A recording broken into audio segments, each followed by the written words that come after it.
I entered the mission, Waterfront Rescue Mission, the women's program on May 14th of last year. What I love about this program is that all of the staff were like family, and so we treat the clients as family as well, and just love on them. And they may not have received that love before, so it's an opportunity to love on them and be Jesus to them for the first time. I have two beautiful babies. I was married. I had what I thought was a good life. It wasn't enough for me. I chose alcohol and drugs and other men over my husband and over my kids. I ended up losing everything. We got a divorce, he took the kids, and I was out on my own. I didn't have a place to stay. I was homeless, but I was bouncing from place to place, from guy to guy, just doing whatever I could to survive. I started off just drinking was my thing. It was the only friend that I really had at that point. I started doing acid and ecstasy and shrooms, and started hanging around some people that were really bad. Started living with them, and they were cooking meth, so I started smoking meth and smoking crack. And it just got to the point where I was unmanageable, my life was unmanageable, and I didn't want to live anymore. I didn't feel loved. I didn't feel that there was anything. I had no hope. I've been through a lot in my life, and I didn't feel loved, and no matter where I searched, I couldn't find it. But it wasn't here. The only love that could fill that void is the love from God, which I found here at the mission. Like I said, my husband and me got a divorce, and he took the kids. I would see them on occasion, but I mean, it got really bad. I would choose going out and getting drunk over going and spending a few hours with my children. My family I didn't feel was very supportive, but what it was is they were giving me tough love. They couldn't enable me to do what I was doing anymore. So I started dating this guy, and we dated for a few months, and I thought, oh, this is going to be great. He really does care about me, he really does love me. The only problem is that not only was I an alcoholic and I was doing other drugs, he was addicted to painkillers. So it was toxic.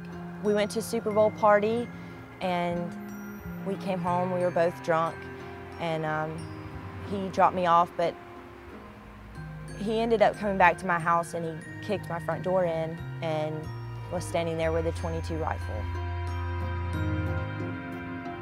I didn't know when he came in if he was going to shoot me or shoot himself or both. I didn't know, but I know that in that moment, my whole life flashed before my eyes. All I could see was my kids' faces, and I wanted to live, and I knew that I wanted to live. He shot and killed himself right in front of me. After that, it was just chaos. It was just chaos after that. I begged my dad and my stepmother, please let me come and stay with you, and I will go to this program, because I knew I needed it. I knew that I needed help, and I knew that something had to give, and it had to be me, and I had to let go of who I was or who I thought I was or anything that I was holding on to, and just try it. So I called back and explained what had happened, and they let me do my interview with Mr. Bill, and that day on the phone he told me that I was accepted into the program. So I came here on May 14th. I knew about God. I knew God existed. I just didn't think he cared about me. And I went to church when I was a kid, and I got baptized at a Methodist church when I was a child, and I just fell away from it because I didn't feel like he was answering my prayers. Like I wasn't important enough to him for him to help me. So when I came here, I just I went with whatever they were doing, and I stayed in my Bible. They put me with Miss Tiffany as my counselor, and I can't imagine anybody else counseling me. She is amazing.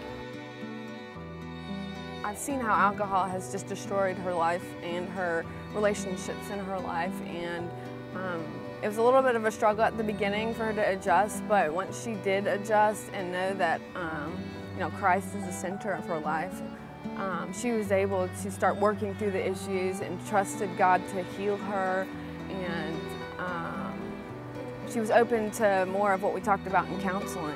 And as she opened up, the more healing that she has gotten, and she is a new creation. I see that she has completely changed without a shadow of a doubt. I just started believing and speaking God's truth to me because I had really low self-confidence in myself. I felt that I was ugly, I was just unlovable.